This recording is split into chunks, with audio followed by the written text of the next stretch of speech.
United States and Venezuela have reached a deal that could see up to $2 billion worth of Venezuelan crude sent to U.S. ports. That's according to U.S. President Donald Trump on Tuesday. The agreement could redirect oil shipments away from China and ease pressure on Venezuela's oil sector, which has been crippled by sanctions in a U.S. export blockade imposed last month.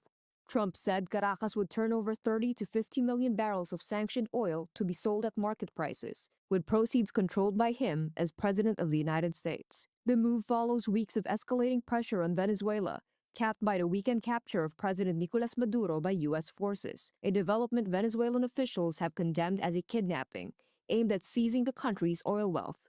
Millions of barrels of Venezuelan crude remain stuck on tankers and in storage, unable to move under the blockade. Trump said Energy Secretary Chris Wright will oversee the operation, with oil transferred directly from ships to U.S. ports. At present, Chevron controls all Venezuelan oil shipments to the U.S., exporting up to 150,000 barrels a day under a U.S. authorization. U.S. crude prices fell more than 1.5% following the announcement, as traders anticipated higher supplies. It remains unclear whether Venezuela will see any revenue from the sales, with sanctions leaving state oil firm PDVSA locked out of global banking.